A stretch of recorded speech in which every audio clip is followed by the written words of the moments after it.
ఇందిరమ్మ ఇండ్ల పనులకు నేడే శ్రీకారం. నారాయణపేట జిల్లా అప్పక్పల్లిలో ప్రారంభించనున్న సీఎం రేవంత్ రెడ్డి. ప్రతిష్టాత్మకంగా చేపడుతున్న ఇందిరమ్మ ఇండ్ల పనులకు రాష్ట్ర ప్రభుత్వం శుక్రవారం శ్రీకారం చుడుతోంది.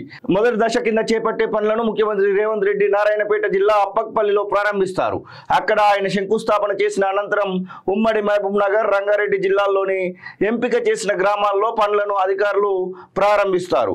రాష్ట్రంలో 3 ఎమ్మెల్సీ స్థానాలకు ఎన్నికలు జరుగుతున్న నేపథ్యంలో ప్రస్తుతానికి ఈ పథకాన్ని ఉమ్మడి మహబూబ్ నగర్, రంగారెడ్డి జిల్లాల్లో మాత్రమే చేపట్టాలని ప్రభుత్వం నిర్ణయించింది. గ్రేటర్ హైదరాబాద్ మినహా మిగతా 7 పాత జిల్లాల పరిధిలో ఎన్నికల కోడ్ ముగిసిన తర్వాత ప్రారంభిస్తారు.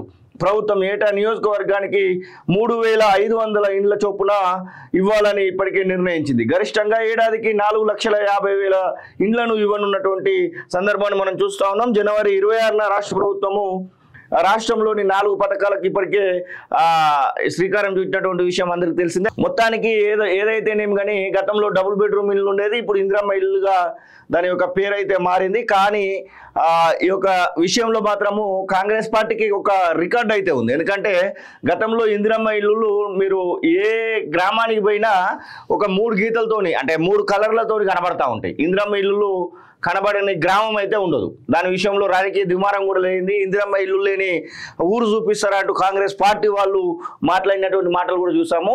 సేమ్ అదే విధంగా ఇప్పుడు కూడా ఒకవేళ తెలంగాణ రాష్ట్ర ప్రభుత్వము కీలకమైనటువంటి నిర్ణయం తీసుకుంది కాబట్టి ఖచ్చితంగా అదేవిధంగా గతంలో ఏదైతే ఇందిరమ్మ ఇళ్లను ముందుకు నడిపించారో అలానే ఇప్పుడు ఇందిరమ్మ ఇళ్లను పేద ప్రజలకు అందించినట్టు ఏది ఉంటే మాత్రం ఖచ్చితంగా పేద ప్రజలకు మేలు చూకూర్చుతున్నటువంటి అవకాశం అయితే ఉంటుంది. కాబట్టి మొత్తం 80 లక్షల దాకా దరఖాస్తులు ఇప్పటి వరకు వచ్చాయి.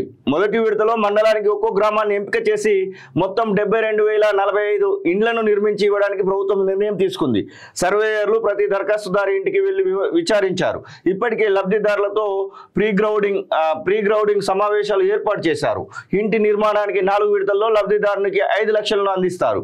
ఇక సీఎం పర్యటనకు సంబంధించి ఈ రోజు ఎట్లా ఉండనుందంటే వికారాబాద్, నారాయణపేట జిల్లాల్లో శుక్రవారం సీఎం రేవంత్ రెడ్డి పర్యటించనున్నారు. మధ్యాహ్నం 12 గంటలకు వికారాబాద్ జిల్లా దుద్యాల మండలం పోళ్లేపల్లిలోని రేణుకా ఎల్లమ్మ తల్లి ఆలయంలో జరిగే పూజా కార్యక్రమంలో పాల్గొంటారు. అక్కడి నుంచి నారాయణపేట జిల్లా అప్పక్పల్లికి చేరుకుంటారు. జిల్లా మహిళా సమైక్య ఆధ్వర్యంలో ఏర్పాటు చేసిన పెట్రోల్ బంకును ప్రారంభిస్తారు. అనంతరం ఇందిరమ్మ ఇండ్ల నిర్మాణాల శంకుస్థాపన కార్యక్రమంలో పాల్గొంటారు. నారాయణపేట వైద్య కళాశాలలో అకాడమిక్ బ్లాక్తో పాటు ఇతర భవనాలకు శంకుస్థాపన చేస్తారు. మధ్యాహ్నం 2 గంటల 10 నిమిషాలకు నారాయణపేటలో జరిగే బహిరంగ సభలో ప్రసంగిస్తారంటూ వార్తనైతే చూస్తా ఉన్నాం. మొత్తానికి ఏదేమైనప్పటికీ ఇందిరమ్మ ఇండ్ల విషయంలో మాత్రము ప్రభుత్వము గతంలో ఏదైతే ఈ యొక్క రెండు విషయాలు, ముఖ్యంగా గతంలో ఇందిరమ్మ ఇల్లు అంటే ప్రతి గ్రామంలో కనబడతా ఉంటాయి. ఖచ్చితంగా చూస్తున్నటువంటి వాళ్ళలో కూడా దాదాపు వేలాది మందికి, లక్షలాది మందికి ఇందిరమ్మ ఇల్లు ఇచ్చినటువంటి చరిత్ర కాంగ్రెస్ పార్టీకి ఉంది. కాబట్టి ఆ యొక్క 3 కలర్లు ఉన్నటువంటి ఇళ్ళను మనం చూస్తూనే ఉంటాం. కాబట్టి ఇప్పుడు ఈ యొక్క ఈ ప్రభుత్వంలో ముఖ్యంగా రేవంత్ రెడ్డి ముఖ్యమంత్రిగా ఉన్నటువంటి ఈ ప్రభుత్వంలో ఖచ్చితంగా రాష్ట్ర ప్రభుత్వం మరి ఒక అడుగు ముందుకైతే వేయాల్సినటువంటి అవసరం ఉంది. దానికి సంబంధించినటువంటి ఒక అడ్వర్టైజ్మెంట్ కూడా ప్రధానంగా మనం చూస్తూ ఉన్నాం.